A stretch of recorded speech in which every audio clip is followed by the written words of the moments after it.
mientras tanto, ¿de dónde son ustedes mientras Ana busca en el entorno? ¿Todos son de Santa Fe?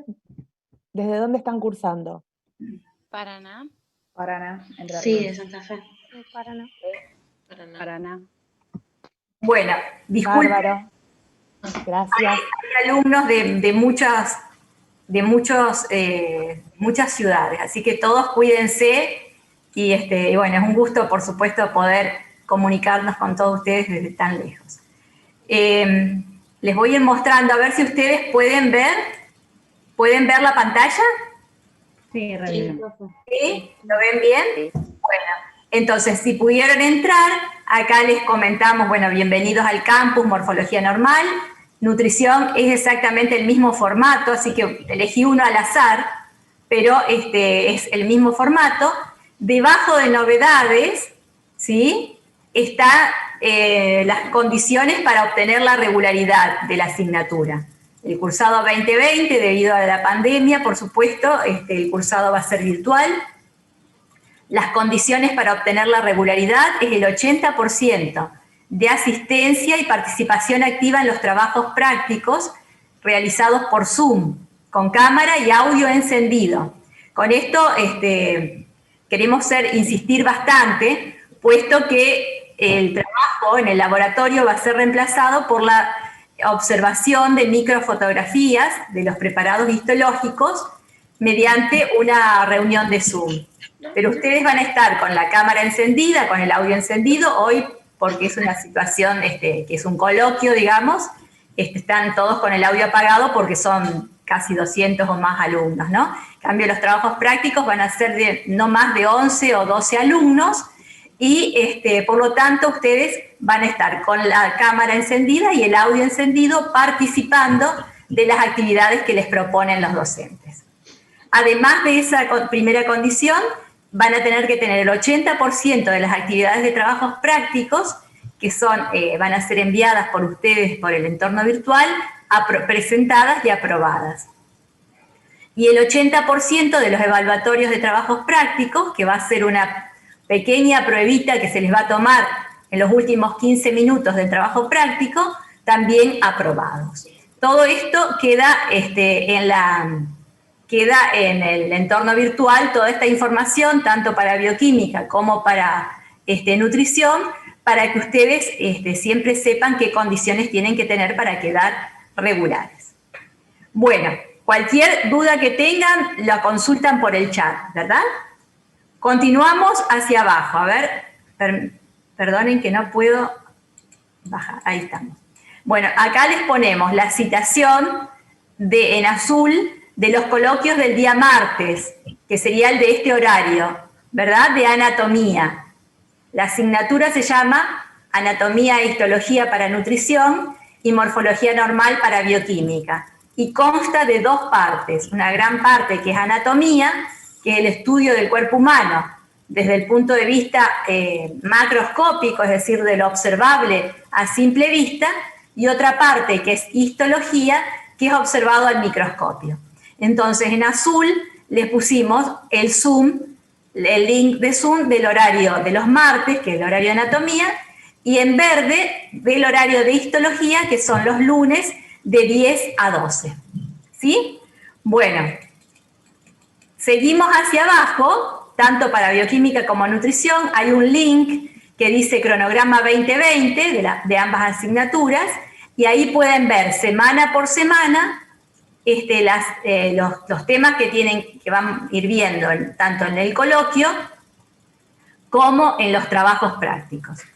No quiero acceder ahora al cronograma, después lo vemos en un ratito, pero como ustedes van a ver en el cronograma, nosotros en los coloquios vamos a ir adelantados una semana, para que ustedes tengan tiempo de estudiar una semana para ir luego al trabajo práctico y poder resolver las actividades que les proponen desde los trabajos prácticos.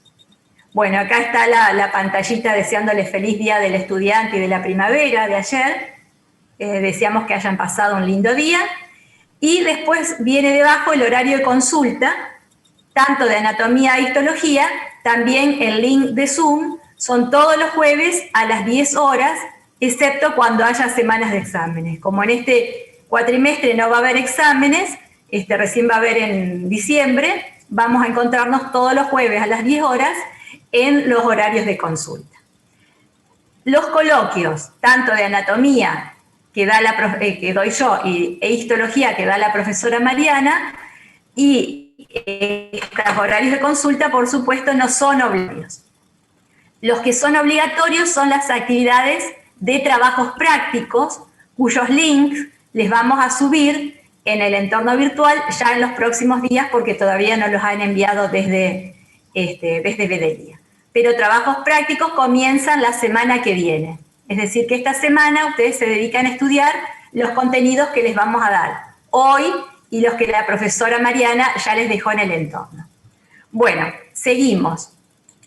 Hacia abajo nos presentamos, acá está el equipo docente de la cátedra, la profesora titular y adjunta y la jefe de trabajos prácticos. Después ustedes nos miran en detalle. Y acá está y acá está el equipo completo con los ayudantes de cátedra también, ¿sí? Acá debajo están los nombres de todas las profesoras y ayudantes y jefes de trabajos prácticos. Debajo está la bibliografía recomendada por la cátedra para el estudio de histología y anatomía. No se preocupen si tienen otras ediciones, porque no hay grandes cambios entre las distintas ediciones. Los libros, está la tapa, por supuesto, el libro recomendado es Anatomía Clínica de Pro, y el texto, Histología Texto y Atlas de Ross. Nosotros no podemos subir en el entorno virtual libros escaneados o links de libros escaneados porque no corresponde, digamos, por las restricciones que impone el entorno virtual de la Universidad Nacional del Litoral. Pero ustedes pueden conseguir estos libros en PDF en los centros de estudiantes de ambas carreras. Mariana les va a comentar sobre este. Igualmente, ahora no puedo acceder, pero esto no está grabado, ¿no? Tenemos un Drive donde ya conseguimos todos, así que le vamos a pasar en los chats de las tutorías, perdón, de las teorías, el link para poder acceder a los libros. Y en el caso de bioquímica, también los capítulos que se requieren para sangre y médula. Así que bueno, cuando pueda se los paso por el chat. Gracias, Mariana. Bueno, cualquier duda nos la hacen saber por el chat. Yo, como tengo la pantalla compartida, no estoy pudiendo ver el chat, ¿no? Pero Mariana se está encargando de esto. Entonces, acá está la bibliografía recomendada. Hay bibliografía ampliatoria, que es Moore, bueno, otros, Tortora, Derrison, Geneser, pero los recomendados son Pro y Ross, los dos primeros, ¿sí? Los demás son complementarios y son muy buenos libros también, así que si tienen la posibilidad de acceder a ellos, enhorabuena. Seguimos y van a encontrar los distintos tópicos de la asignatura ordenados en semanas, ¿sí? Entonces, la primera semana es el tópico introductorio, se llama, y vamos a ver, como está en el cronograma, en anatomía las generalidades, y vamos a ver osteología, es decir, estudio de los huesos del cuerpo humano. Yo les subí, bueno, los materiales y también les compartimos videos de otras facultades, recursos educativos abiertos, que son de libre acceso, para complementar también lo que vamos a ver hoy en las clases, ¿sí? Todas las semanas, para que no se confundan, le vamos a abrir los tópicos correspondientes a esa semana. Continuamos hacia abajo. Bueno, tienen más videos acá por si ustedes quieren profundizar en el estudio de la anatomía. Y después, en color amarillo, la profesora Mariana Cabaña les desarrolla todos los tópicos, todos los temas del tópico introductorio de histología, que es lo que tienen que estudiar para los trabajos prácticos que, como dijimos, son obligatorios, ¿verdad? Entonces, acá en color amarillo está desglosado todos los temas que van a encontrar semana a semana. Ustedes verán que acá hay colorcitos en azul con hipervínculos, ¿verdad?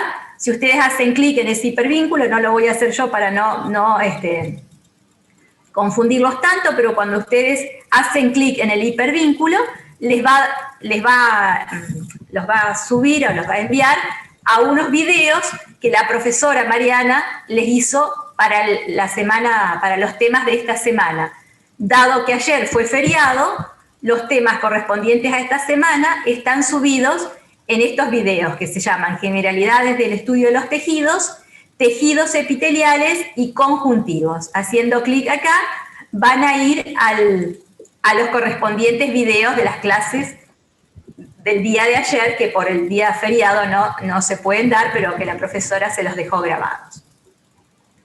Debajo tienen más material complementario, repaso de biología, una guía de estudio para el estudio independiente, y esto es para que ustedes vayan haciendo sus apuntes o para guiarlos en el estudio, y después tienen una tarea que se llama Actividad para que realicen los estudiantes para el trabajo práctico número 1.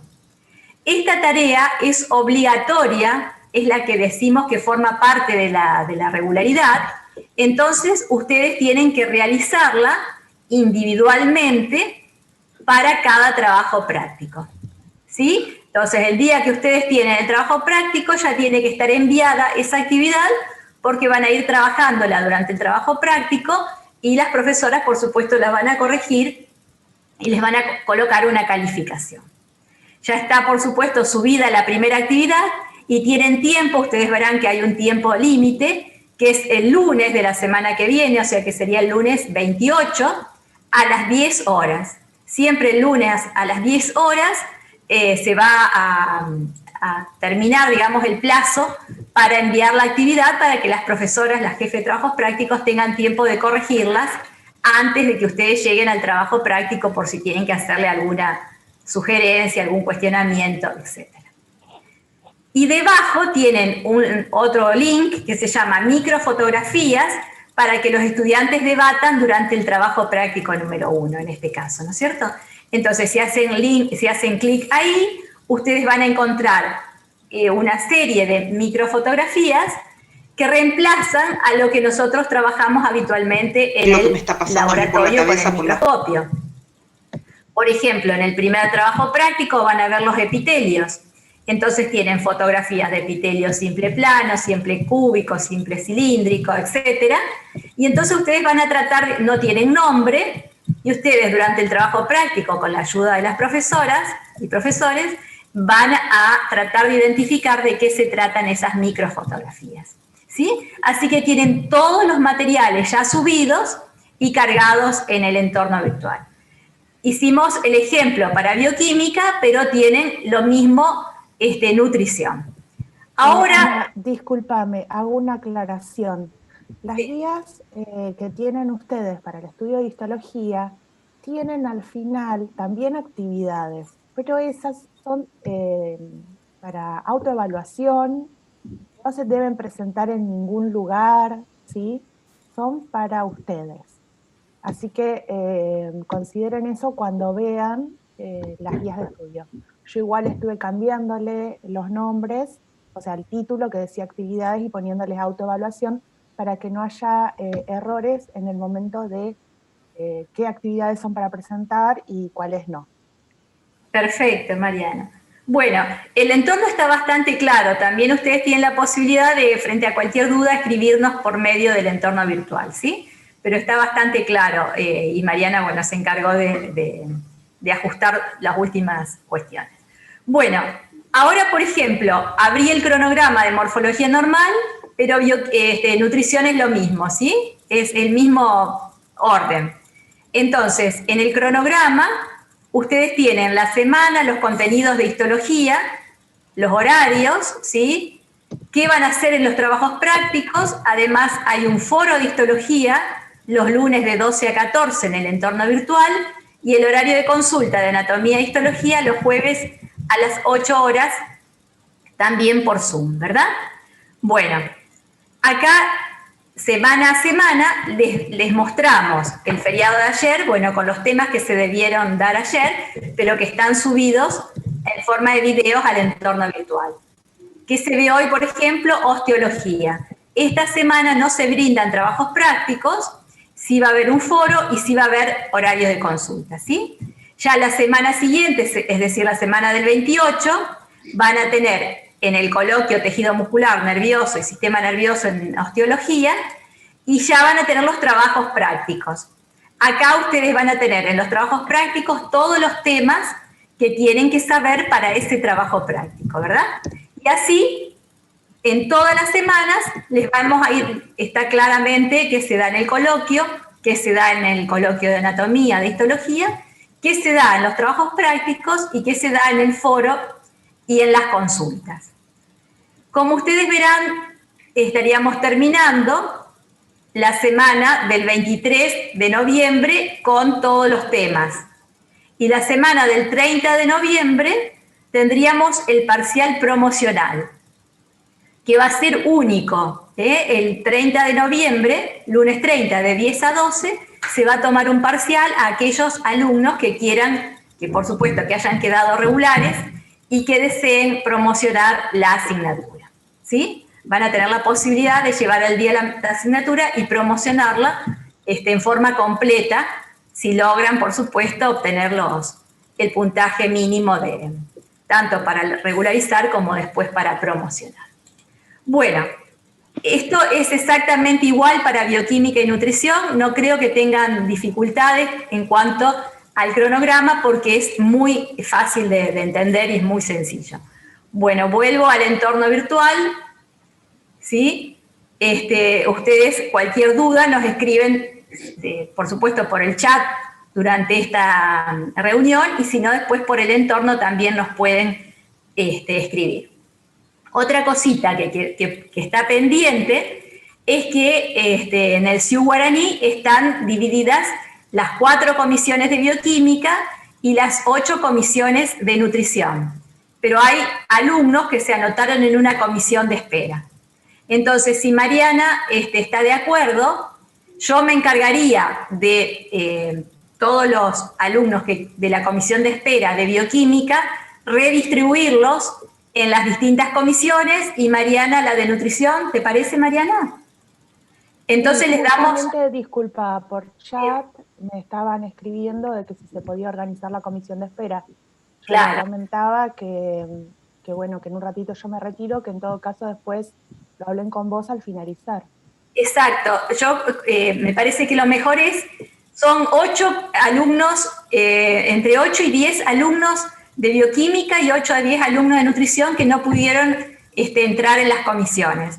Si quieren, los de bioquímica me escriben a mí, yo les doy mi correo, anapfabro@hotmail, o los escriben por el entorno. Y los de nutrición a Mariana Cabaña. ¿De acuerdo? Los que no pudieron entrar en las comisiones. Porque si no les estaríamos restando tiempo a los 200 alumnos que están queriendo escuchar nuestras teorías, nuestro coloquio, ¿sí? Bueno, creo que estos son todos los temas. No sé, Mariana, si hay algo más en el chat.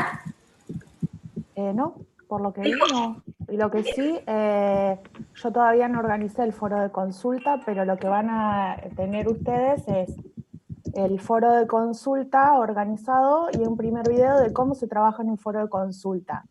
Que seguramente conocen cómo se trabaja en un foro de consulta, pero cada profesor también tiene su metodología. Así que les recomiendo que antes de intervenir en el foro, vean ese mini video para saber cuáles son las reglas, porque el foro no permite que yo dé una clase. Va a estar ahí para respuestas concretas y concisas, ¿sí? Así que bueno, después yo cuando lo organice, porque a todo esto, pues van a ver que algunas veces soy un poco colgada. Cuando lo organice, les envío un mensaje y bueno, y ahí van a tener el mini video de cómo trabajar en el foro. Bueno, muy bien. Mariana se tiene que retirar porque tiene que dar clases, ¿verdad? La saludamos y bueno, y quedamos en nosotros, ¿sí? Bueno, Profe, yo quería decirles algo. ¿Se escucha? sí. Sí, las preguntas, por favor, las vamos a responder por el chat, porque imagínense, somos 206 participantes en este momento. Si Era todos, algo cortito, que era yo no me pude inscribir todavía porque todavía no me subieron el acta de la correlatividad y recién a mitad de semana o cuando se decidan subir el acta me voy a poder inscribir. bueno, va a haber muchas de estas dificultades individuales, las respondemos por chat o por el entorno virtual, ¿sí? Porque además, somos ya 206. Ana, que queden tranquilos porque a nosotros ya nos llegó un correo de cómo es la organización y los inconvenientes que van a haber. Así que también eso estamos al tanto. Unos días vamos a tener hasta que nos llegue esa Flexibilidad.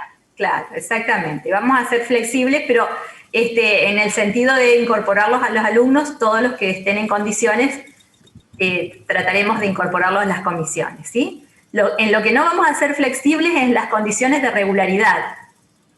Porque, bueno, estamos acostumbrados a que no enciendan las cámaras, a que no participen en las clases.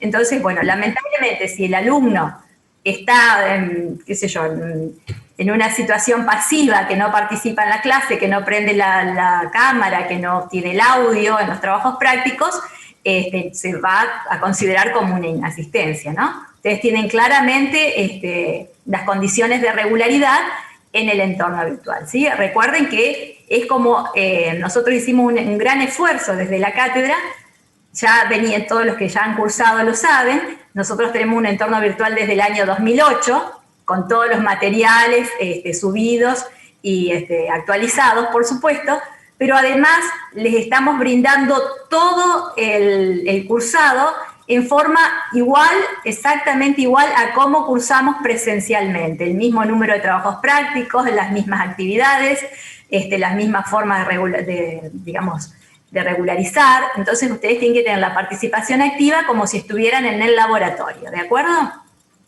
Van a ver que el cursado, si bien lo hacemos con reuniones, mediante reuniones de Zoom, va a tener las mismas características que el cursado presencial, los mismos horarios, las mismas actividades, y bueno, por eso requerimos de una participación activa de los estudiantes, ¿sí? Bueno, la despedimos a Mariana. Bueno, adiós, nos vemos el lunes. Gracias Mariana por todo. Chao, profe, chao. Adiós. Bueno, nosotros vamos a comenzar, si todos están de acuerdo, yo les voy a ir compartiendo la pantalla y vamos a empezar con anatomía. Recuerden que histología, yo insisto, están los videos de la profesora Mariana en el entorno, en esos hipervínculos azules, ¿sí? Si los ven, me hacen reacciones, ¿saben hacer reacciones? Me hacen un dedito pulgar. Con las reacciones ustedes pueden poner dedito pulgar si ven lo que les estoy diciendo, ¿sí? En el entorno virtual, con los hipervínculos en azul, ustedes encuentran los videos de histología de ayer. Perfecto, ahí ya me están haciendo deditos, ¿sí?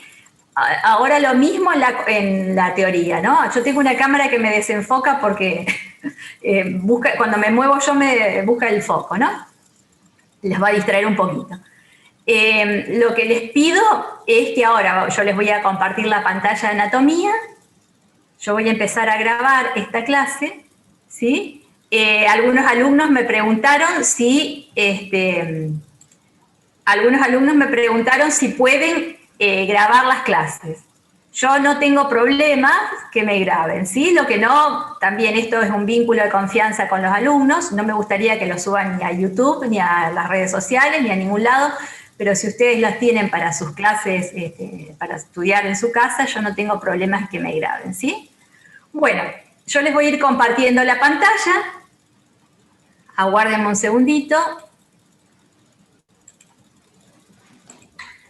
y vamos a ver la primera clase, ¿sí? Lo voy a poner en pantalla completa. La primera clase, entonces, comenzamos con anatomía. Yo les cuento que mi modo de enseñar anatomía es relacionando estructura con función, ¿no? Cuando estudiamos las ciencias morfológicas, yo doy por sentado que ustedes saben qué es, pero bueno, por las dudas alguien no sabe qué es. Las ciencias morfológicas incluyen la anatomía y la histología.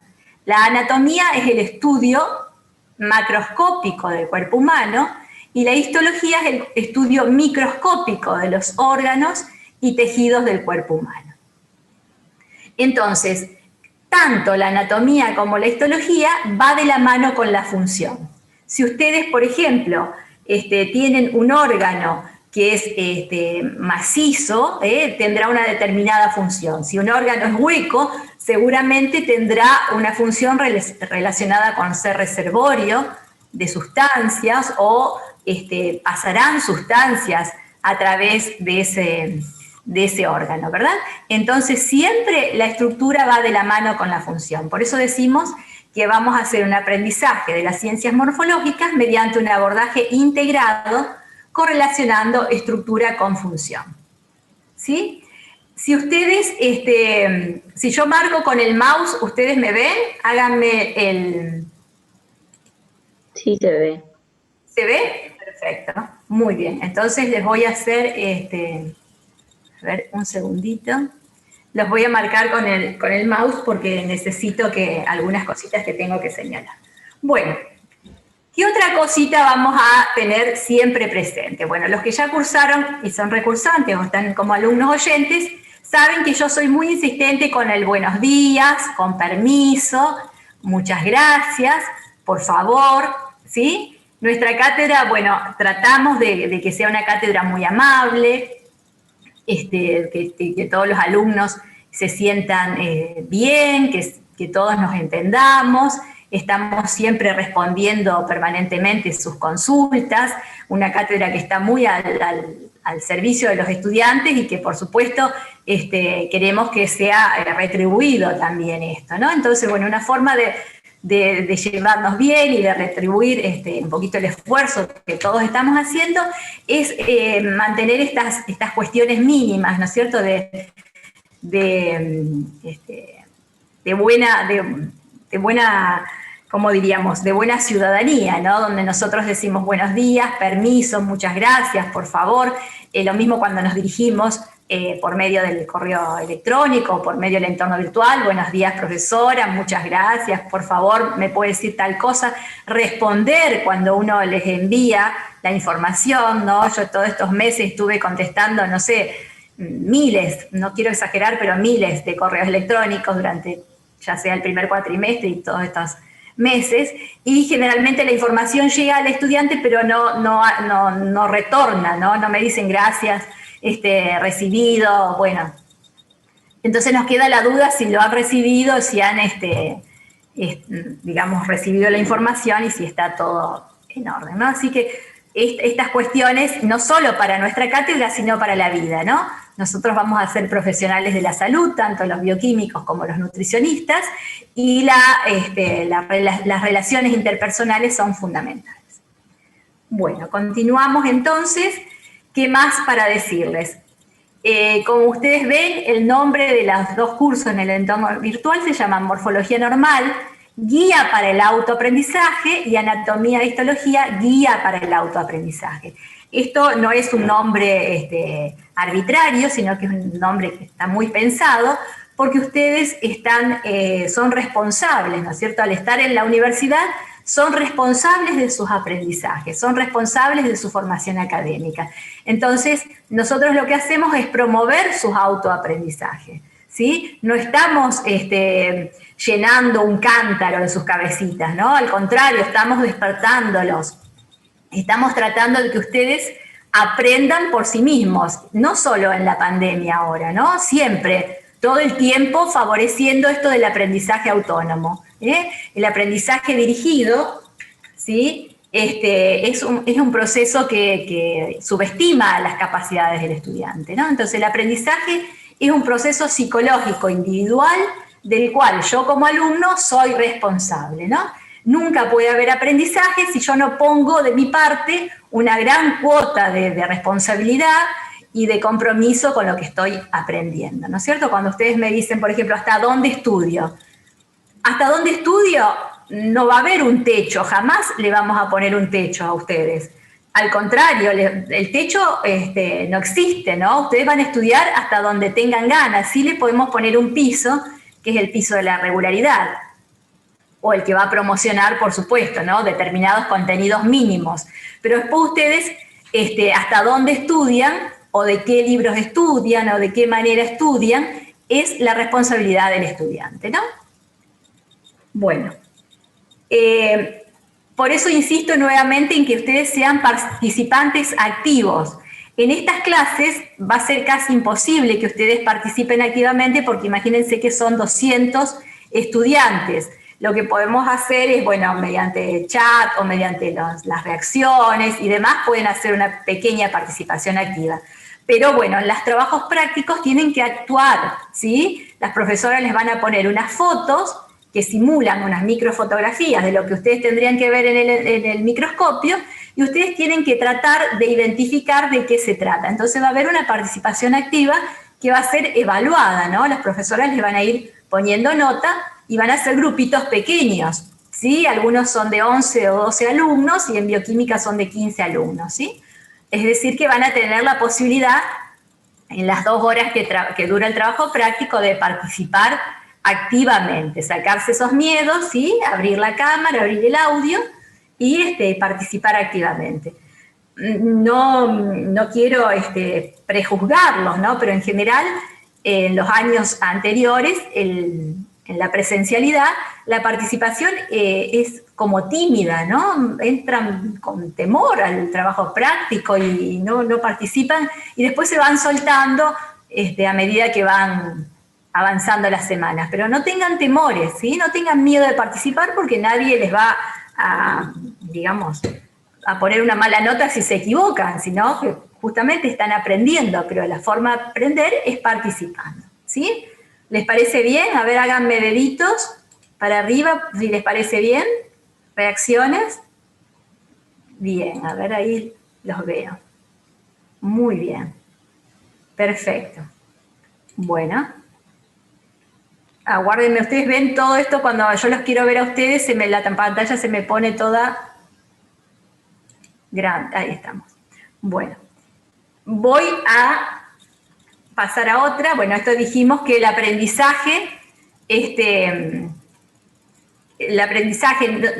es como llenar un cántaro, o como si ustedes fuesen un buzón, que hay que llenarlo con información, subestima al estudiante, ¿no? Le quita posibilidades. Ustedes verán que si alguna vez han estudiado de esta forma, es decir, que los profesores les llenan como que la cabeza con información y después en el examen tienen que repetir lo que el profesor les dijo, es un aprendizaje pasivo, un aprendizaje que no es significativo para el estudiante, ¿no? ¿Cuándo estoy realmente aprendiendo? Cuando tomo las riendas, como tomo la sartén por el mango, ¿no es cierto? Decimos, cuando realmente nosotros participamos activamente como estudiantes de nuestros aprendizajes. Esto me parece que es bueno recordarlo no solo para nuestra asignatura, sino para todas las asignaturas, ¿no? En la medida que puedan, participen activamente de las clases, ¿no? Que esto es lo que nos queda y de la manera en que se diversifica el aprendizaje y donde podemos incorporar nuestras inteligencias múltiples, ¿no? Todos somos mejores en algún aspecto de los aprendizajes, ¿sí? No todos somos iguales, no todos aprendemos de la misma manera. En la medida que nosotros participemos, vamos a poder potenciar estas capacidades múltiples que tenemos como estudiantes. Bueno, entonces dijimos que el aprendizaje es un proceso activo. El alumno es protagonista de sus aprendizajes, ¿sí? Esta es nuestra concepción de la enseñanza. Por lo tanto, esperamos que lo sean, ¿no? Tanto en los foros, en las consultas, en el chat, bueno, y en todas las, por supuesto, en los trabajos prácticos. Y ahora sí ponemos bienvenidos a la clase y vamos a comenzar con nuestros contenidos del día de hoy. La anatomía en las ciencias de la salud siempre es considerada como un cuco, ¿no? Como una materia difícil, como algo casi imposible de aprender, ¿no? Que requiere mucho tiempo, mucho esfuerzo. Nosotros vamos a tratar de dar una anatomía amigable, ¿no? Por llamarla de alguna manera, una anatomía relacionada con la función, una anatomía que nos lleve a la histología y a la función que cumplen los órganos. Entonces vamos a hacerla lo más sencilla posible. Después ustedes, cuando vayan al libro, van a ver que se complica un poquito más, ¿no?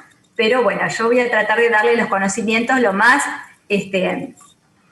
no digo fácil, pero lo más simplificado posible para que en esta hora o 2 horas que estemos juntos puedan comprender una anatomía básica relacionada con la función.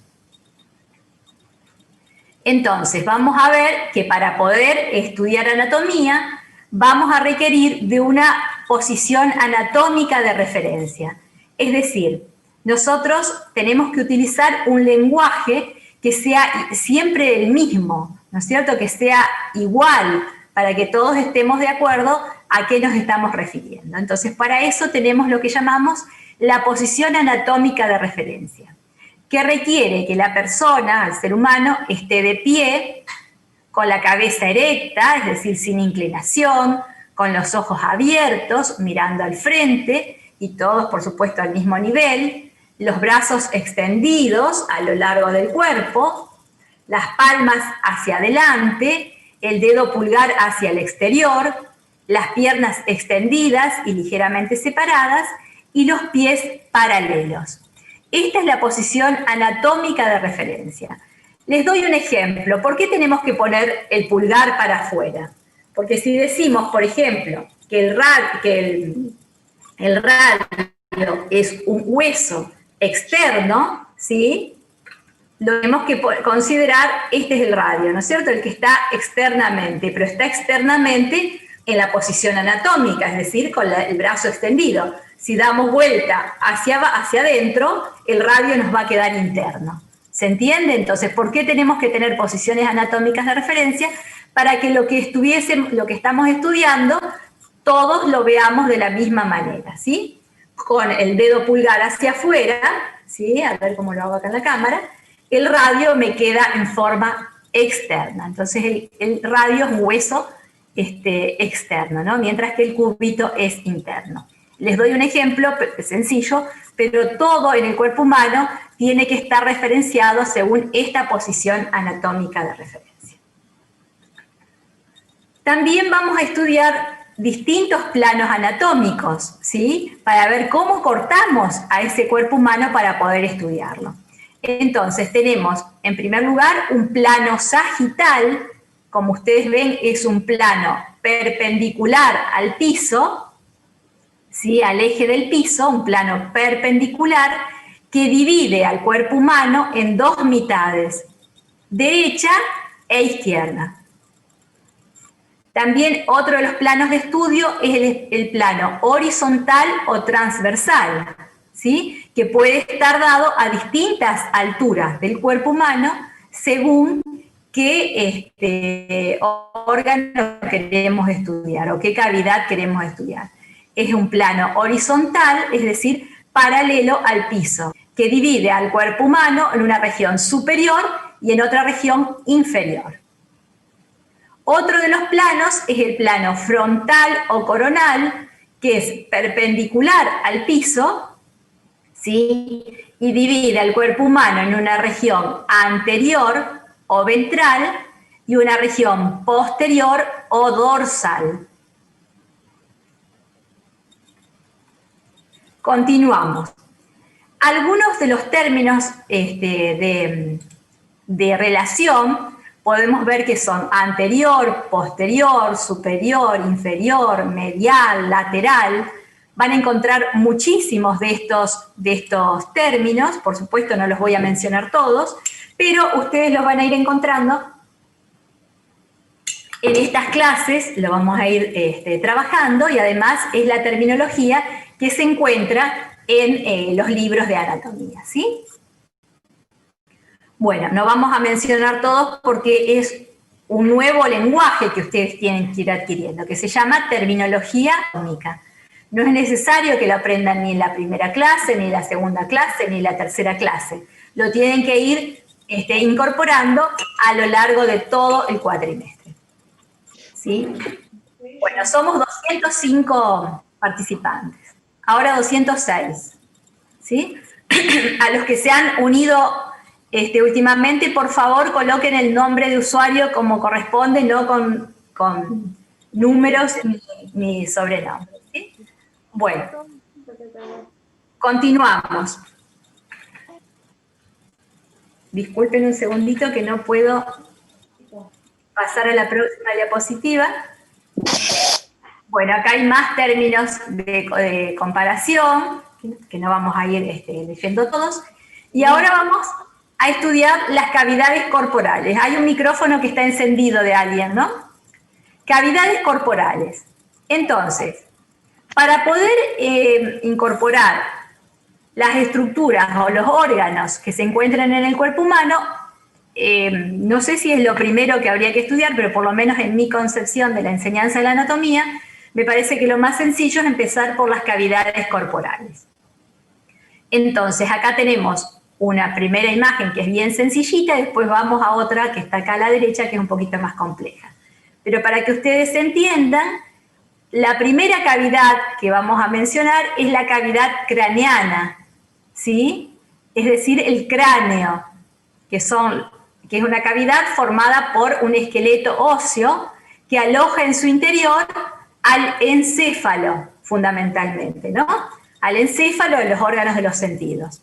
Cavidad craneana, la primera cavidad, el cráneo, que aloja al encéfalo, que es una parte del sistema nervioso. La segunda cavidad la van a ver acá, más chiquitita, como un tubo, que es el conducto vertebral.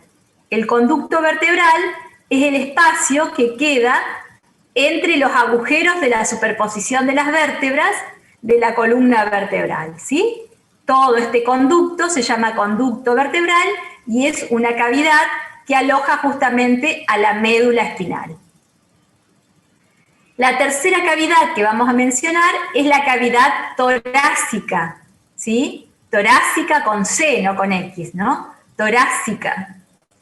La cavidad torácica es una cavidad que aloja a órganos vitales como el pulmón, como los pulmones y el corazón, por ejemplo, ¿no? Y esta cavidad torácica está separada por un músculo, ¿sí? Que es el diafragma, de la cavidad abdominopelviana, ¿sí? Que es esta cavidad que les estoy señalando en este dibujo y que es esta cavidad que les señalo en la imagen de la derecha.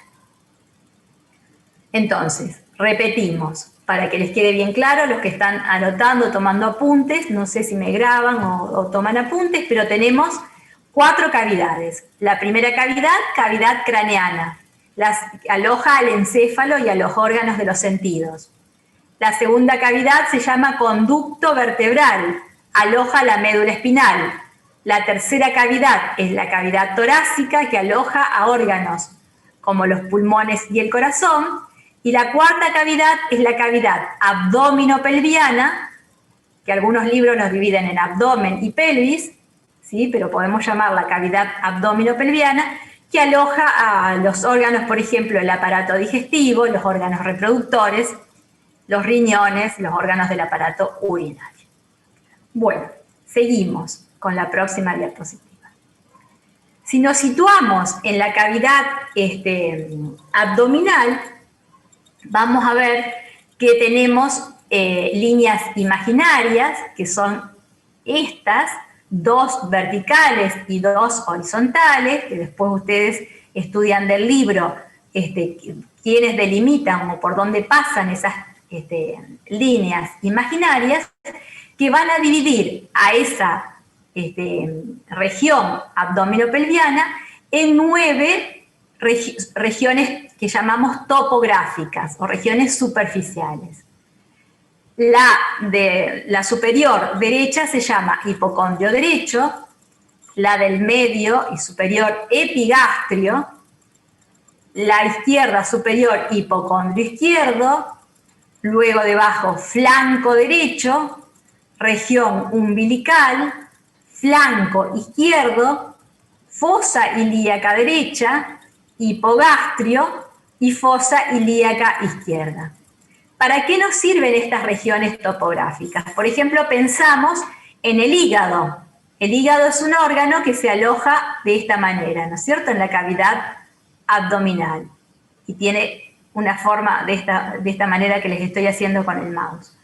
Entonces, cuando hablamos del hígado, no podemos decir está ubicado acá un poquitito a la derecha, un poquitito más arriba, o señalándose, ¿no? A veces vemos que en los exámenes los alumnos se señalan tocando en el cuerpo, ¿no? No está bueno tocar el cuerpo, sino que justamente la referencia anatómica hace que podamos describir perfectamente dónde se encuentra determinado órgano, explicando su ubicación en estas regiones topográficas. Entonces decimos, por ejemplo, que el hígado se encuentra en el hipocondrio derecho, parte del epigastrio y llega hasta el hipocondrio izquierdo, para darles un ejemplo, ¿sí? Siempre que hablemos de la configuración externa y de la localización de un órgano, de la cavidad abdominopelviana, lo ubicaremos en estas regiones topográficas, ¿sí? Ustedes van a escuchar todo el tiempo que van a aparecer palabras nuevas. No se asusten, ¿no? La terminología anatómica es muy amplia, pero la vamos a ir adquiriendo todos a medida que vayamos cursando la asignatura, y en estas clases lo vamos a ir trabajando, ¿sí? Entonces no se asusten de encontrar muchas palabras distintas porque, bueno, es un vocabulario nuevo, pero de eso se trata aprender, ¿no? Bueno, seguimos. Ahora vamos a hablar de osteología, ¿sí? Osteología, como su nombre lo indica, es el estudio de los huesos. Para estudiar los huesos vamos a hablar del esqueleto, del cuerpo humano, por supuesto, que está constituido por 206 huesos, ¿sí? Uno por cada uno de los participantes que estamos acá, ¿no? Somos 203 porque algunos se ha ido, pero en un momento éramos 206. ¿Sí? Igual que los huesos. Así que hay un huesito para cada alumno que está escuchando. Bueno, el esqueleto se divide en dos grandes regiones. El esqueleto axial y el esqueleto apendicular. Cuando nosotros encontramos estas palabras, y yo estoy en una clase presencial, les pregunto a los estudiantes, ¿qué querrá decir axial? ¿Qué querrá decir apendicular? Ahora no lo hago porque va a ser un poquito un caos, que me contesten todos al mismo tiempo, nadie va a escuchar a nadie, ¿no? Pero ustedes pregúntense, axial y apendicular. Además, cuando comparto pantalla no puedo ver el chat, ¿sí? Se me nubla la posibilidad de ver el chat, por eso no me podrían responder tampoco por chat. Pero axial, ahora les doy yo la respuesta, axial viene de eje, todo lo que sea axis es eje. Entonces el esqueleto axial es el esqueleto que hace de eje del cuerpo. ¿Cómo va a estar constituido ese eje? Por el cráneo, tanto el neurocráneo como el viscerocráneo, el cráneo de la cara como el cráneo que aloja el sistema nervioso, la columna vertebral, el esternón y las costillas. Eso corresponde al esqueleto axial. Y el esqueleto apendicular está dado por lo que llamamos la cintura escapular, que está dada por la clavícula y la escápula, u omóplato, y los miembros superiores. Y forman parte también del esqueleto apendicular los huesos coxales de la cadera y los miembros inferiores. Reitero entonces, ¿cómo estudiamos el esqueleto? De dos maneras. Para los que toman apuntes, ¿no? Los que escriben, los que graban no importa porque les queda grabado, pero para los que toman apuntes, axial, que quiere decir eje, que está dado por el cráneo, la columna vertebral, el esternón y las costillas. Y el esqueleto apendicular, todos los demás huesos, la clavícula, los omóplatos o escápulas, los huesos de los miembros superiores, los huesos de la cadera y los huesos de los miembros inferiores. ¿De acuerdo? Seguimos. Acá podemos ver entonces un esqueleto, ¿sí? Los huesos del cráneo, de la columna vertebral, del esternón, de las costillas, forman el esqueleto axial. La clavícula y las escápulas, que son estas, u omóplatos, los huesos de los miembros superiores, los huesos de la cadera y los huesos de los miembros inferiores corresponden al esqueleto apendicular. Continuamos. Tenemos que saber también cómo se clasifican los huesos, ¿no? Esta es una pregunta que siempre se hace en los exámenes. ¿Cómo es la clasificación morfológica de los huesos? Entonces, según la morfología, es decir, según la forma, morfología es el estudio de la forma, podemos clasificar a los huesos en largos, cortos y planos. ¿Cuándo será un hueso largo? Cuando predomina la longitud por sobre el ancho y por sobre el... es decir, cuando predomina la longitud por sobre el ancho y el espesor, ¿sí? Cuando un hueso es corto, cuando son pequeños, como por ejemplo los huesos del carpo y el tarso, y cuando son planos, por ejemplo los huesos del cráneo, ¿sí? que digamos el espesor es muy pequeño, los huesos del cráneo, el esternón, las costillas, las escápulas, se corresponden con huesos planos, donde justamente están formados, ahora lo vamos a ver en la próxima diapositiva, en las próximas, por un hueso compacto por fuera y hueso esponjoso por dentro. Otro tipo de huesos son los huesos irregulares, como las vértebras, ¿sí? Que no tienen una morfología o una forma definida, los huesos neumáticos, ¿sí? Neumático, ¿qué quiere decir? También lo preguntaría, pero bueno, no me van a poder contestar los 203 alumnos que hay. Cuando uno piensa en neumático, piensa, por ejemplo, en el neumático de un auto, ¿verdad? ¿Qué tiene ese neumático? Tiene aire en su interior. Entonces, un hueso neumático es aquel que contiene aire en su interior. Por ejemplo, los huesos que están, los huesos el maxilar superior, por ejemplo, algunos de los huesos frontales, que tienen una constitución que posibilita que haya aire en su interior. Justamente van a actuar, por ejemplo, como caja de resonancia de la voz, ¿no? Estos huesos neumáticos. También tenemos otro tipo de huesos que son los huesos sesamoideos, ¿sí? Sesamoideo quiere decir que tiene similitud con la semilla de sésamo, y son aquellos huesos desarrollados dentro de algunos tendones. Por ejemplo, la rótula, que se encuentra en la articulación de la rodilla. Y otro de los huesos, son los huesos wormianos, estos son el nombre más difícil, y son los huesos que quedan en el cráneo, dado que por ejemplo, cuando el niñito nace, en el momento del nacimiento, ¿no? El bebé nace, tiene que pasar por el canal del parto. Entonces, el canal de parto tiene aproximadamente, imagínense que es la extensión de la vagina, ¿no? Tendrá alrededor de 10 centímetros, y la cabecita de un bebé es mucho más grande que 10 centímetros de diámetro, ¿no? Muchas veces. Entonces, los huesos del cráneo, ustedes me ven las manos, ¿no?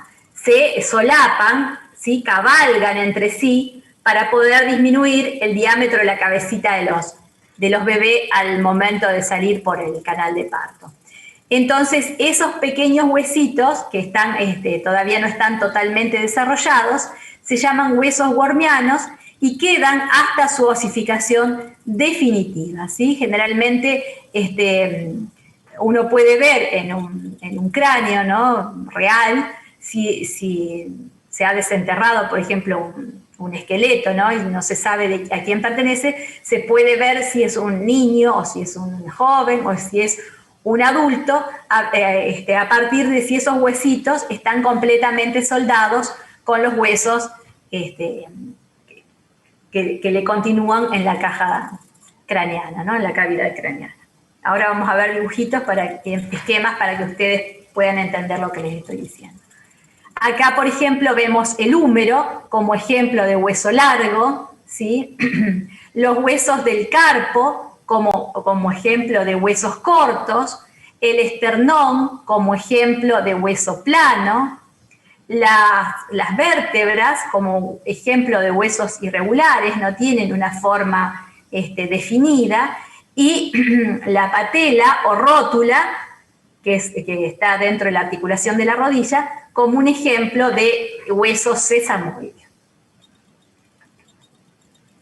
Bueno, acá podemos ver cómo están constituidos también los huesos, por ejemplo, los huesos largos, y acá vemos una visión ventral del húmero izquierdo, que es el hueso del brazo, ¿verdad? Y una versión dorsal del húmero izquierdo, y vamos a ver que está formado por dos cabezas que llamamos epífisis, ¿sí?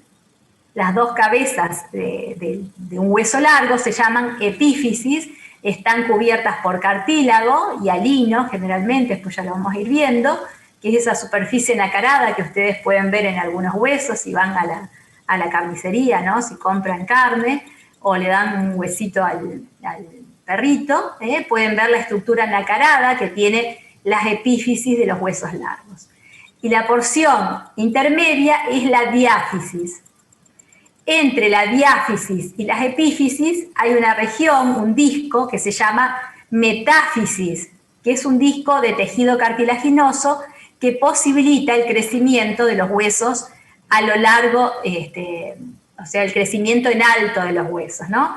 Por supuesto, alrededor de los 18 a 20 años, las metáfisis, que son de cartílago, se convierten en hueso y ya se obtiene la altura definitiva del joven, ¿no? Pero bueno, en los niños chiquititos, la metáfisis, y en los adolescentes, por supuesto, tienen cartílago y alino que les permite el crecimiento en largo. Entonces sabemos los nombres de los huesos largos, epífisis, diáfisis, y esa zona de crecimiento que se llama metáfisis.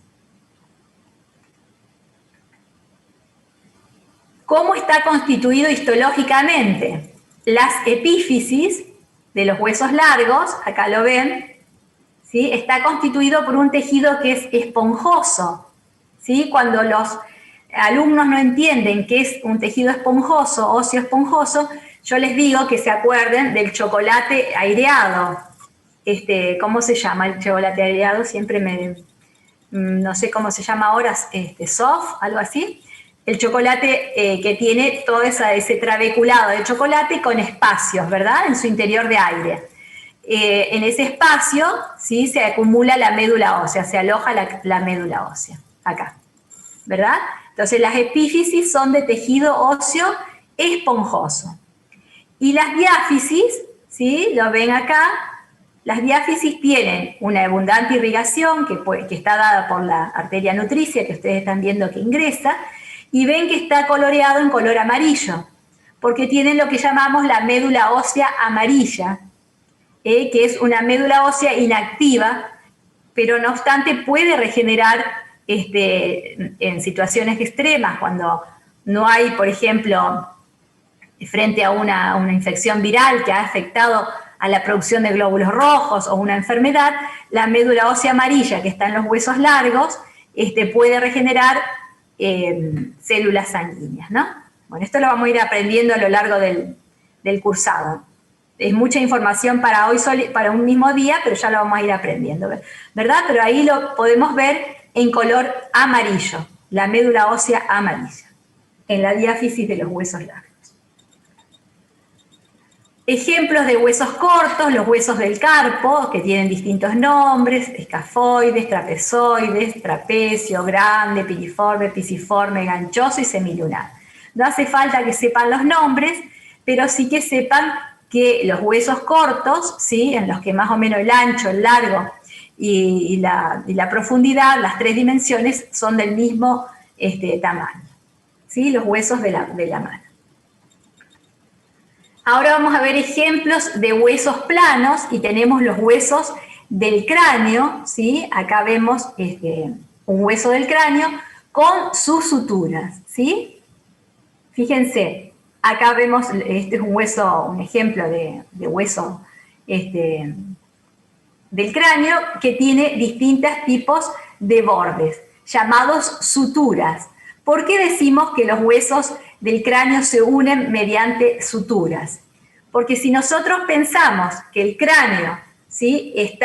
Tiene que estar unido, pero a su vez en el momento del nacimiento tiene que estar articulado, ¿verdad? Para poder posibilitar esta salida del bebé. Con el correr del tiempo, las estructuras que alojan la cabeza, que son el sistema nervioso central, van creciendo y estos huesos tienen que estar firmemente unidos. Por supuesto, ellos también crecen, pero luego se unen firmemente entre sí por medio de suturas, de interdigitaciones que posibilitan una fijación más estrecha de los huesos del cráneo, ¿sí? Si los bordes fuesen romos, si fuesen planos, la unión de un hueso, fíjense, no sería tan estrecha, tan firme, como si realmente se unen por suturas, ¿verdad? ¿Me comprenden? Bueno, a ver si me ponen deditos, manitos arriba, ¿sí? A ver, los dejo un momentito para verlos a todos. Trato de ver la pantalla completa, a ver si me deja mostrar a todos. Bueno, no los veo todos, pero ahí me han puesto manitos arriba, ¿sí? Bueno, vuelvo al hablante. ¿Sí? Bueno, continuamos entonces con la próxima imagen. Como les decía, los huesos del cráneo son huesos planos, que están constituidos, ¿sí?, por una estructura de hueso compacto por fuera, tanto en el borde superior como inferior, y por dentro por hueso esponjoso, el que decíamos que se parece al chocolate aireado, ¿no? Y acá podemos apreciar una sutura, ¿ven cómo se sueldan esos huesos para dar firmeza a la cavidad, a la estructura del cráneo, ¿sí? Acá pueden ver también las suturas, las distintas suturas que ya vamos a ver los nombres que adoptan.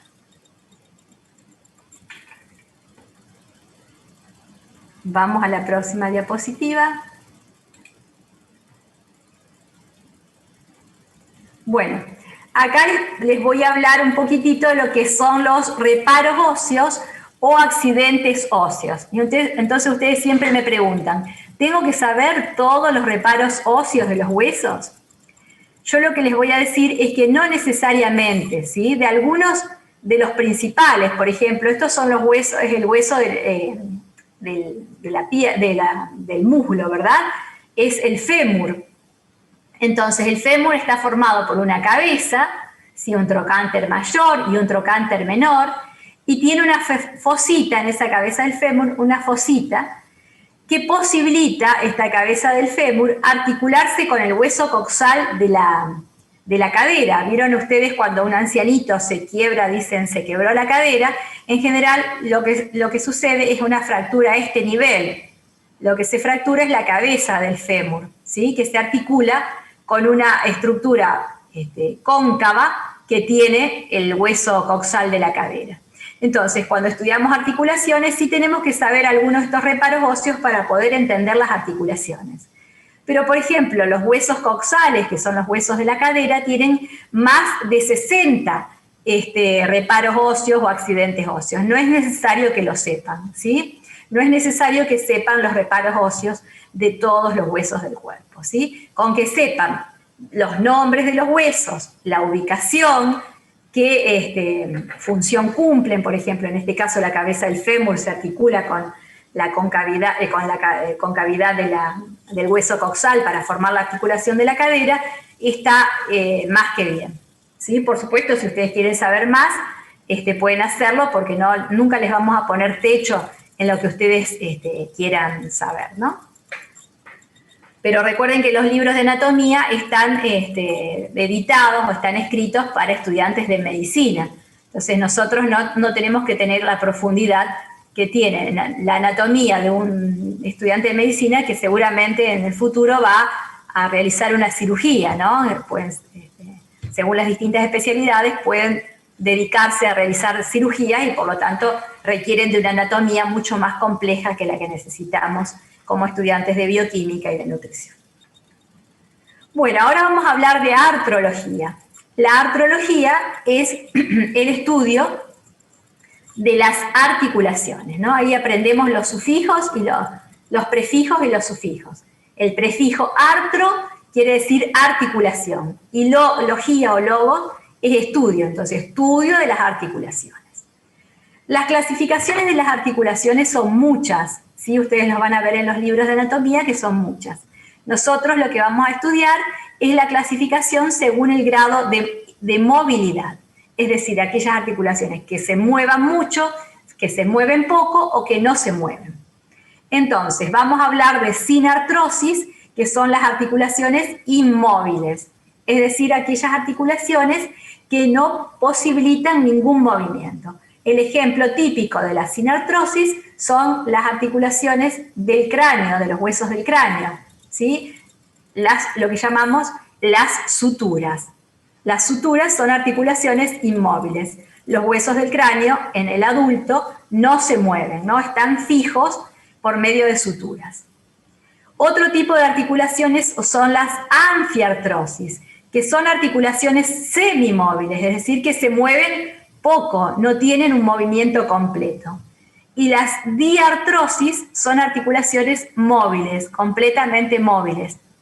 Las articulaciones de los miembros superiores, las articulaciones de los miembros inferiores, las articulaciones de las falanges, de los dedos, de las manos, son articulaciones móviles. La mayor parte de las articulaciones del cuerpo humano son móviles, ¿no? Las que nos posibilitan la locomoción.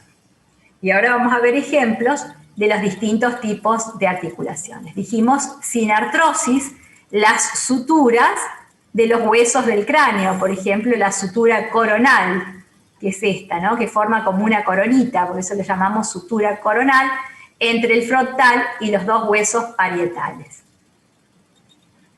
Las anfiartrosis, es decir, las articulaciones semimóviles, son, por ejemplo, las articulaciones que hay entre las vértebras. Las articulaciones entre las vértebras nos posibilitan movimientos restringidos. No podemos hacer, por ejemplo, no podemos plegarnos hacia atrás porque las articulaciones de las vértebras no lo posibilitan completamente, nos posibilitan pequeñas oscilaciones de la columna vertebral. Lo mismo la sínfisis púbica, que es esta articulación que se encuentra entre la unión de los huesos coxales, nos posibilitan una movilidad restringida que se amplifica en el momento del parto en las mujeres, ¿no? Por supuesto, la sínfisis púbica, por acción de la relaxina, que es una hormona que se secreta cercano a los días del parto, posibilitan que estos huesos, que esta articulación, dada por lo que llamamos la sínfisis púbica, permita relajarse y amplía el diámetro de la pelvis menor para poder que el niño, en el momento del nacimiento, el bebé, pueda salir por el canal del parto. Y las diartrosis dijimos que son la mayor cantidad de articulaciones y son las que nos posibilitan los movimientos. Por ejemplo, las de las falanges, las de las manos, las de las extremidades superiores y de las extremidades inferiores. Bueno, ahora volvemos al esqueleto axial. Dijimos que el esqueleto axial está formado por el cráneo, ¿sí? Tanto el viscerocráneo, que es el cráneo de la cara, como el neurocráneo, que es el que aloja al sistema nervioso central, por la columna vertebral, por el esternón y las costillas, ¿sí? Entonces vamos a ir viendo ahora las distintas partes del esqueleto axial. Nosotros, digamos, la teoría de osteología es muy larga, o si ustedes ven en los libros son páginas y páginas. Yo las voy a hacer bastante resumida, igualmente no sé si nos alcanzará el tiempo, tampoco quiero atormentarlos, pero llegado el caso, si nos falta un poquito de tiempo, lo continuamos viendo durante la consulta del jueves o nos hacen preguntas durante los foros de preguntas, ¿sí? Pero bueno, tal vez logremos llegar a todos los temas. Traté de simplificarlos para poder llegar a todos. Bueno, entonces dijimos, vamos a estudiar el cráneo. El cráneo se divide en huesos del neurocráneo, que dijimos que es la cavidad que aloja, yo me toco acá, pero es la cavidad posterior, que aloja a los, sobre todo posterior y superior, que aloja al sistema nervioso central. Entonces, los huesos del neurocráneo hay impares y hay pares. Los impares son el frontal, me voy a tocar la frente, ¿verdad? El hueso que se corresponde a la frente, el occipital, que está en la base del cráneo, el efenoides y el etmoides, que están por dentro del cráneo, ¿sí? Que forman un piso entre el sistema nervioso central, por ejemplo, y la cavidad bucal. Y algunos otros huesos pares, que son los parietales y los temporales. Ahora ya vamos a ver las imágenes, ¿no? Yo, en general, mis coloquios van a ser siempre, yo les muestro primero los contenidos escritos, digamos, o los cuadros sinópticos, y después vamos a las imágenes. Entonces, los huesos del neurocráneo, decimos, son impares y pares. Impares, frontal, occipital, efenoides y etmoides. Y los pares, parietales y temporales. ¿Sí? Ahora continuamos con los huesos de la cara. Ahora ya dejamos los huesos del cráneo y vamos a los huesos de la cara. Los huesos de la cara se dividen en mandíbula superior y mandíbula inferior. La mandíbula superior está formada por huesos pares, como los nasales, lagrimales, cornetes inferiores, cigomáticos o malares, que son los de los pómulos. Ahora ya después los vamos a ir viendo en la imagen. Los palatinos, que forman el paladar, y los maxilares, ¿sí? Donde se alojan los dientes. Y los impares, por ejemplo, el vómer, ¿sí? Que constituye el tabique de la nariz. Y la mandíbula inferior está formado por un solo hueso impar, que se llama mandíbula o también maxilar inferior. Todas estas diapositivas, con un fondo blanco, porque algunos alumnos las imprimen, ¿no? Me pidieron que lo haga en fondo blanco, están en el entorno virtual. Yo les dejé las diapositivas, así por si alguno no alcanza a terminar de copiar, están las diapositivas, están los materiales en el entorno. Bueno, ahora los vamos a ir señalando, ¿sí? Entonces, vamos a ir viendo. En color celeste es el hueso frontal. En color rosado, los dos huesos parietales, ¿sí? En color celeste más oscuro o azul, como ustedes los ven, se encuentran los huesos temporales. Esos son los huesos del cráneo o neurocráneo. Acá en esta imagen pueden ver, por supuesto, que los huesos son más difíciles de ver en un cráneo real, porque justamente están soldados, ¿no? En esta imagen es un esquema en distintos colores para que los puedan apreciar mejor. Este huesito que se ve en verde es el hueso efenoides, ¿sí? Que forma parte de la órbita del ojo. Este hueso que se ve en naranja es el etmoides. Este que se ve en rosa es el cigomático o malar, que forman los pómulos. Estos dos huesos que forman la parte superior de la nariz se llaman nasales. El que forma los tabiques, el tabique nasal se llama vómer. Acá vemos también los cornetes, ¿sí? El maxilar superior, en el que se alojan los dientes superiores, y el maxilar inferior o mandíbula, que también aloja a los dientes, constituyendo la cavidad bucal, ¿sí? Esta es una vista anterior del cráneo. Ahora vamos a ver una vista lateral.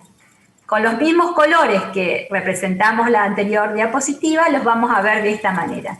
Vuelvo a decir, hueso frontal en celeste, hueso parietal en rosa, hueso temporal en violeta, hueso cigomático malar en rosa, maxilar superior, maxilar inferior o mandíbula, y acá vemos el hueso occipital, que no lo habíamos visto en la diapositiva anterior, porque se encuentra en la parte posterior del neurocráneo. Y acá vamos a ver al único hueso que no está articulado, que es el hueso hioides, ¿sí? Que no está articulado con otros huesos. Es un hueso que se encuentra en la base del cráneo y que se articula, con, digamos que está fijo por músculos y tendones y ligamentos, pero no tiene una unión con otro hueso. Se llama hueso hioides, con H. H-I-O-I-D-E-S. Hueso hioides. ¿Sí? No se ve, digamos, no está articulado en esta diapositiva, ven claramente que no está articulado con otros huesos. Es el único hueso del cuerpo humano que no tiene articulación con otros huesos. Bueno, acá vemos las suturas, ¿sí? Que dijimos, entonces, entre la unión del hueso frontal y los dos parietales se encuentra la sutura coronal. Esa es fácil de acordarse porque forma como una corona, ¿verdad? ¿Sí? Entre los dos huesos parietales, fíjense, hay una sutura bien visible, ojalá se pueda ver nítidamente en sus compus, que es la sutura sagital, ¿sí? Y entre los huesos parietales y el occipital está esta sutura, que es la sutura occipital.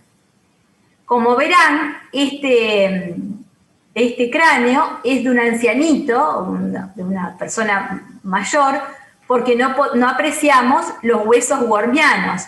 Todo el hueso está soldado, no aparecen huesos más pequeñitos, ¿no? Ahora creo que en la próxima, a ver, acá podemos apreciar huesos wormianos, ¿sí? Ahí ven un huesito wormiano que han quedado, o llamados también huesos de sutura, acá hay otro huesito de sutura, lo que habla de que esto es un cráneo de una persona joven o de un niño, ¿verdad? Porque hay huesos, los que llamamos huesos wormianos, ¿sí? Huesos que todavía no se han terminado de unir mediante suturas con los huesos con los que se articulan. Bueno, si cortamos, digamos, el cráneo mediante un plano horizontal, vamos a ver que nos queda lo que llamamos la calota, ¿sí? O la parte superior de la bóveda craneana, ¿sí? Si nosotros pusiésemos un líquido en la calota, ¿sí? O en la parte superior de la calota, ¿qué estamos viendo? Que ese líquido no se derramaría, ¿verdad? Porque la calota es decir, la porción superior de la cavidad craneana es hermética, no tiene orificios. ¿Lo ven claramente? No hay orificios, solamente hay algunos surcos que quedan, porque esto se va desarrollando a medida que va creciendo el sistema nervioso central, ¿no es cierto? Entonces quedan surcos y pequeñas fositas que están dadas por justamente elementos vasculares que llegan al sistema nervioso, ¿sí? Que con el crecimiento de los huesos van dejando estos pequeños surcos y estas pequeñas fositas, ¿sí? Fositas granulares, por ejemplo, se llaman. Pero la porción superior de la cavidad craneana es hermética. Ahora vamos a ver si la base del cráneo es exactamente igual. Entonces vemos que la base del cráneo, ¿sí?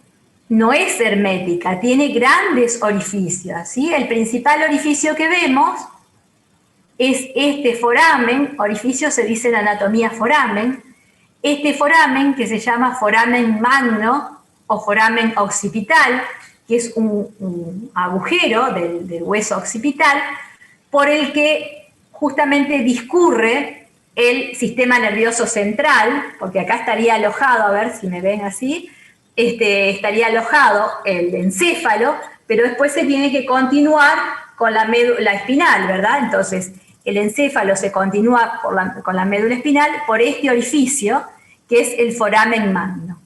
Y después van a ver también una serie de orificios por los cuales están ingresando y saliendo al sistema nervioso central, que se aloja en esta cavidad, los elementos vasculares, es decir, las arterias, las venas y los nervios que ingresan y egresan al sistema nervioso central. Entonces, la base del cráneo tiene orificios, no es hermética. Si pusiésemos un líquido, este líquido se derramaría, ¿no? Para entenderlo de alguna manera más sencillita.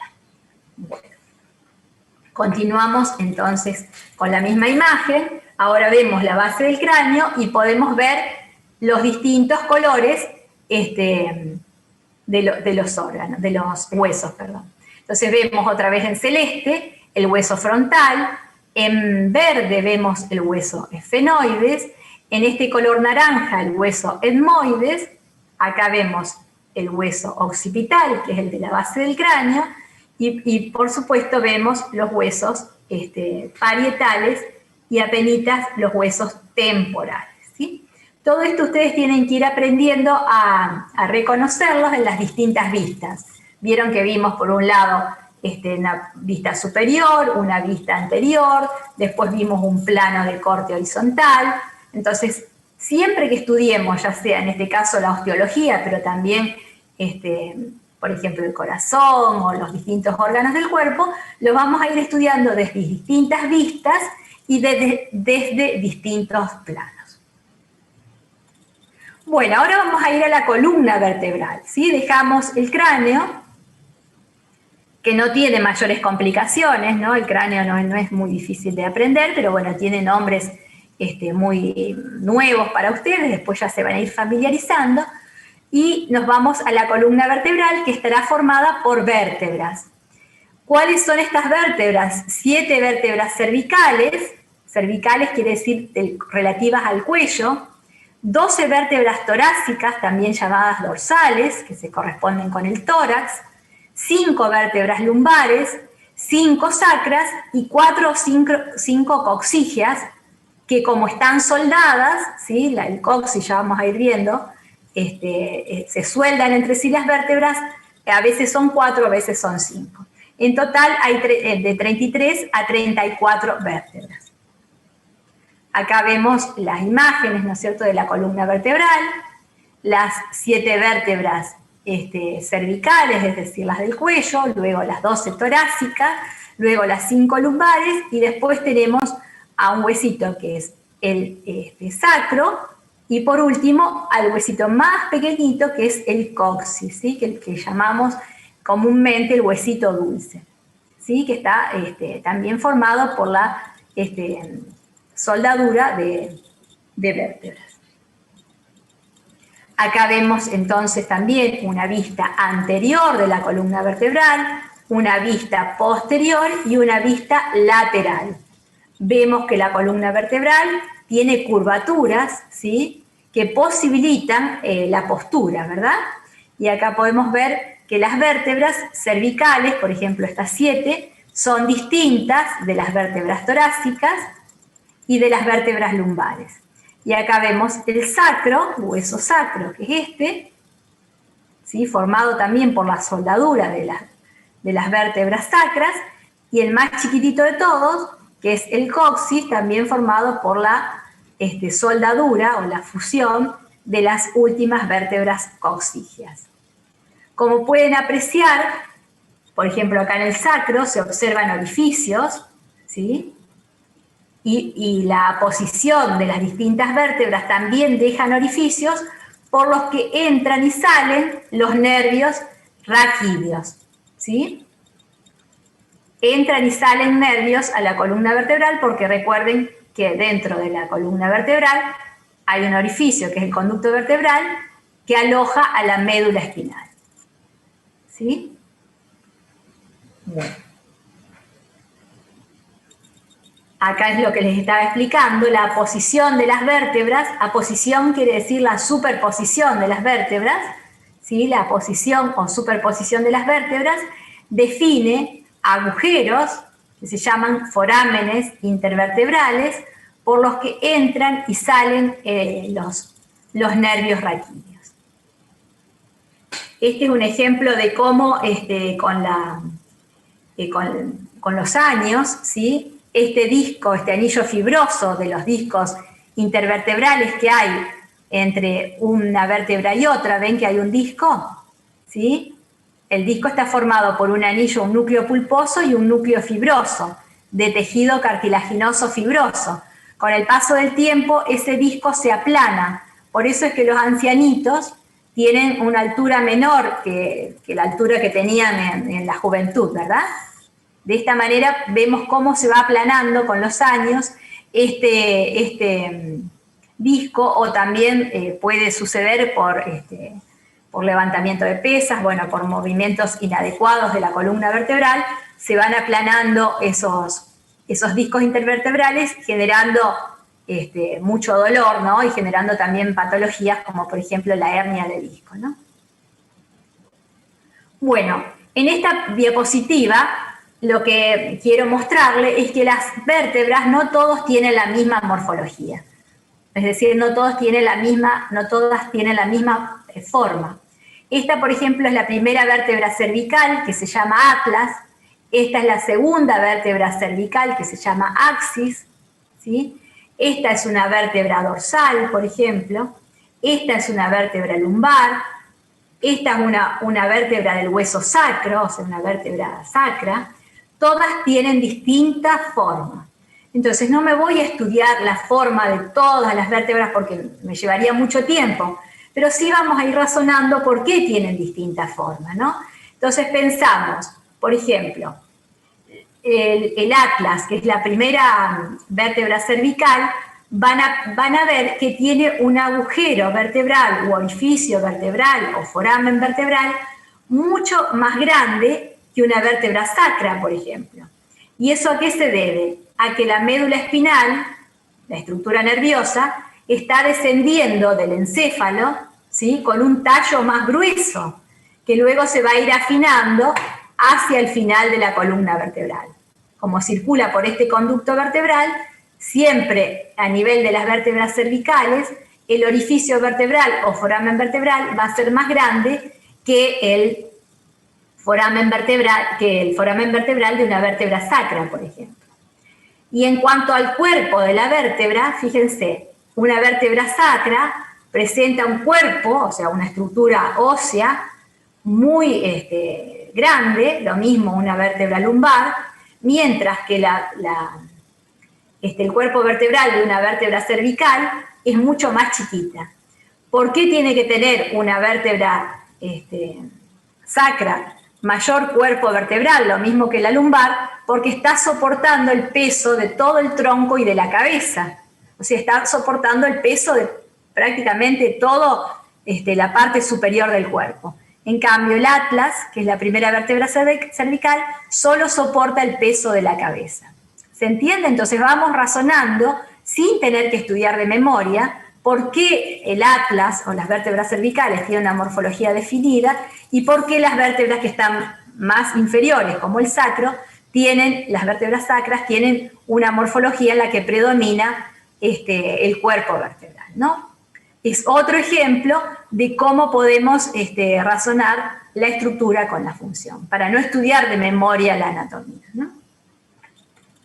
Bueno, y dijimos que la cavidad, el esqueleto axial, está formado entonces también, además del cráneo, de la columna vertebral, está formada por el esternón y por las costillas, ¿sí? Las costillas son 12 pares de huesos, pares justamente, ¿no?, que se unen al esternón, que es el hueso plano que se encuentra en la región anterior de la cavidad torácica.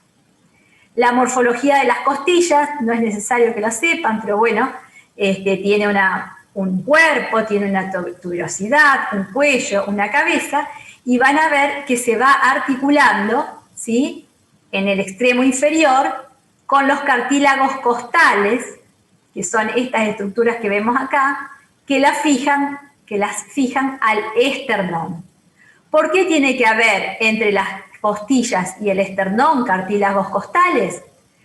Esto se los haría razonar si estamos presentes, ¿no es cierto? Pero ahora no puedo porque somos tantos y no podríamos responder, y no me da la posibilidad de ver el chat, pero es para que se posibilite, el cartílago es elástico, ¿verdad? Posibilite que la caja torácica se expanda o se retraiga en la inspiración y en la expiración, es decir, en los movimientos respiratorios. Entonces no podría ser todo un esqueleto óseo, porque el esqueleto óseo sería rígido, ¿verdad? Un esqueleto rígido no podríamos hacer los movimientos de la respiración. Entonces, las costillas se unen al esternón por los cartílagos costales, que son estas estructuras que están marcadas más en gris. Bueno, acá vemos el esternón, ¿sí? Que tiene 3 partes, un manubrio, un cuerpo del esternón y una apófisis que se llama apófisis sifoides. En el cuerpo del esternón van a haber unas escotaduras en estas regiones, que son el sitio donde se articulan las costillas por medio de los cartílagos costales. Esta es una vista anterior del esternón y esta es una vista lateral del esternón.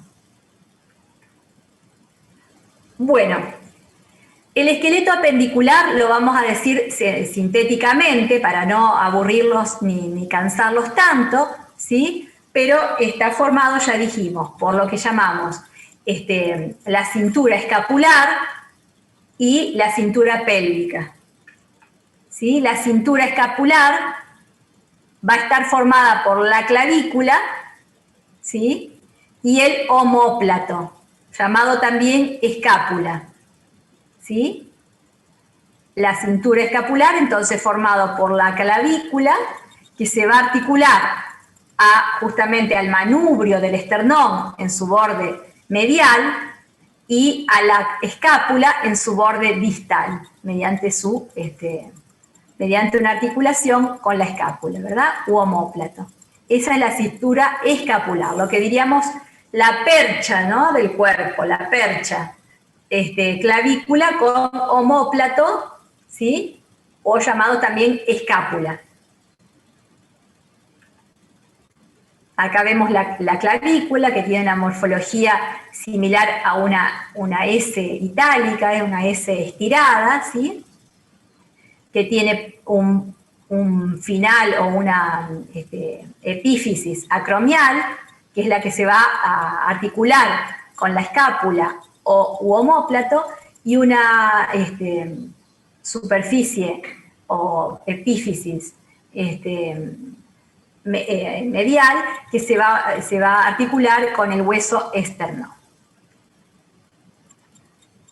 Acá vemos la escápula, ¿sí? O también llamado omóplato, que es un hueso plano, ¿sí? Que tiene un relieve óseo que se llama el acromion, que se va a articular justamente con la clavícula, ¿sí?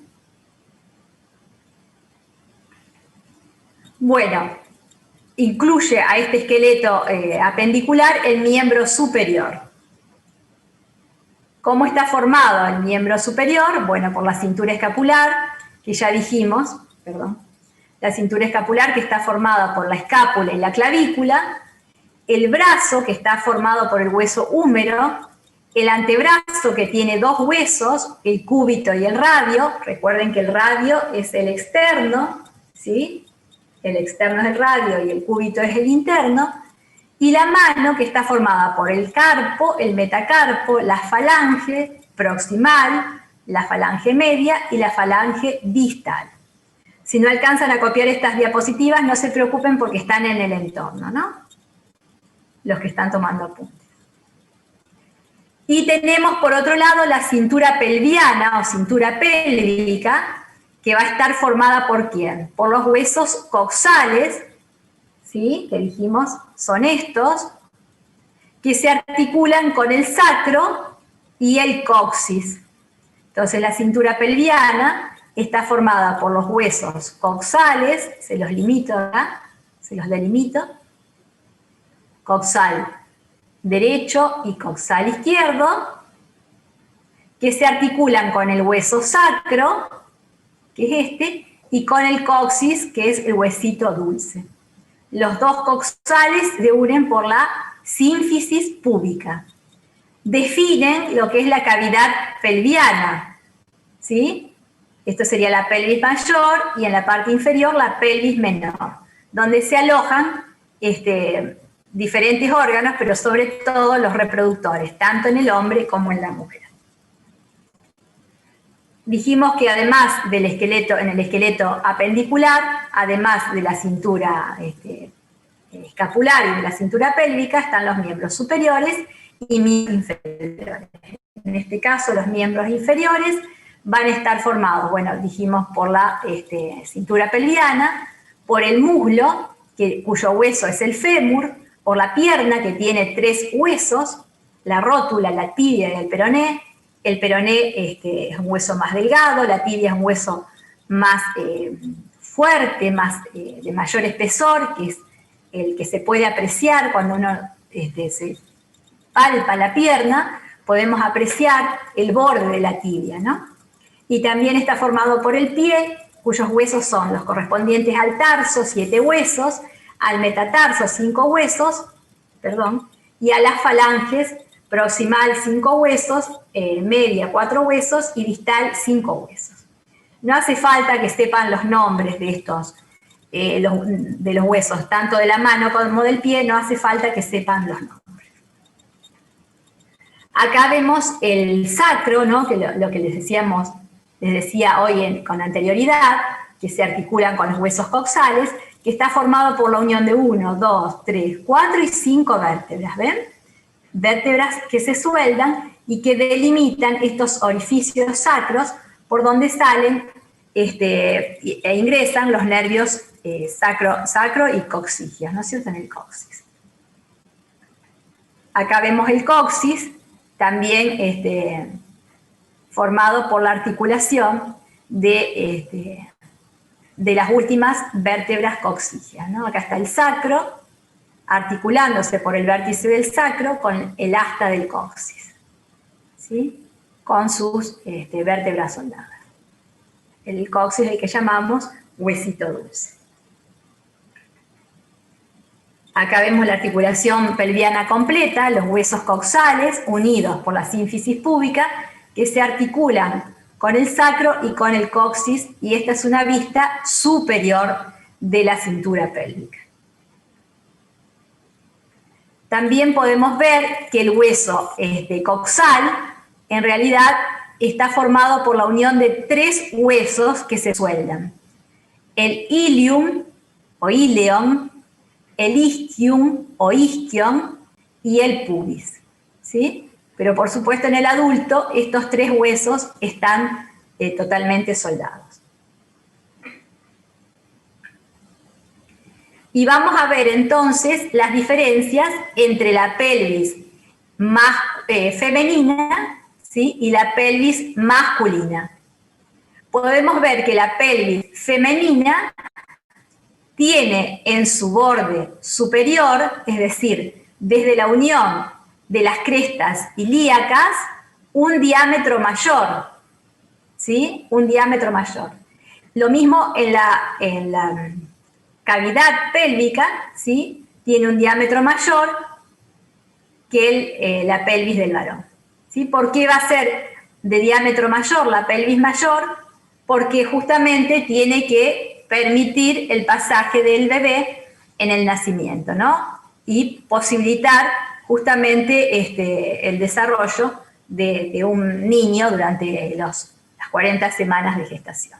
Los varones tienen un diámetro menor de la pelvis, y lo mismo el arco púbico tiene un valor mayor a 90 grados, es decir, que es un ángulo obtuso en la mujer, y en el varón tiene un ángulo menor de 90 grados, es decir, que tiene un ángulo agudo. Bueno, con esto hemos terminado la clase de hoy en tiempo y forma, son las 10 menos 5, es decir que yo ya dejo de compartir la pantalla.